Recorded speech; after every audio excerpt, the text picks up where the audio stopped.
Au nom du Père et du Fils et du Saint-Esprit. Amen.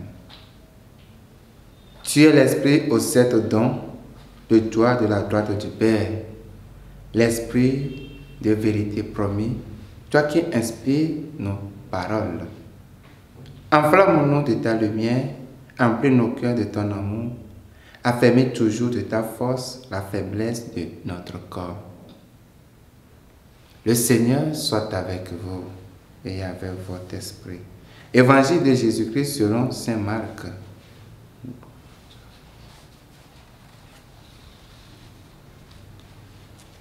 En ce temps-là, après la traversée, abordant à Génézareth, Jésus et ses disciples accostèrent.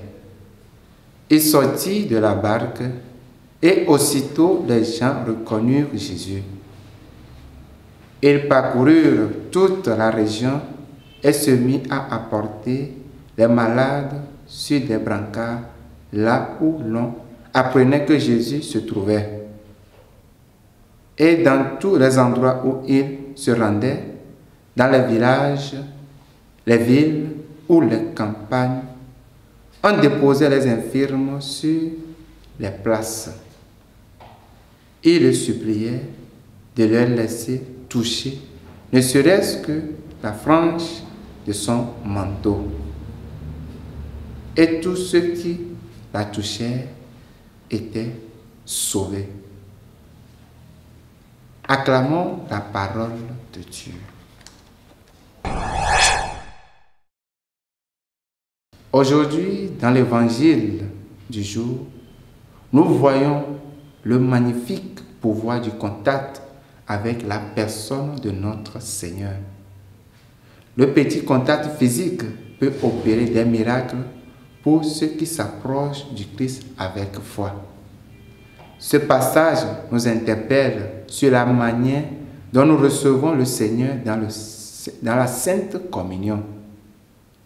Est-ce que nous communions avec la certitude que ce contact peut opérer des miracles dans nos vies? Nous faisons aujourd'hui plus que toucher la frange de son manteau grâce à la Sainte Eucharistie. Il n'est pas question uniquement d'une guérison de nos maladies physiques. La communion guérit nos âmes et leur garantit la participation à la vie de Dieu. Être guéri par le Christ dans l'Eucharistie implique par conséquent de dépasser les replis sur soi.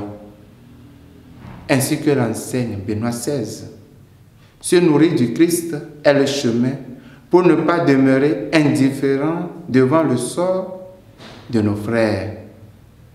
Une spiritualité eucharistique est alors un authentique antidote contre l'individualisme et l'égoïsme qui caractérisent souvent la vie quotidienne.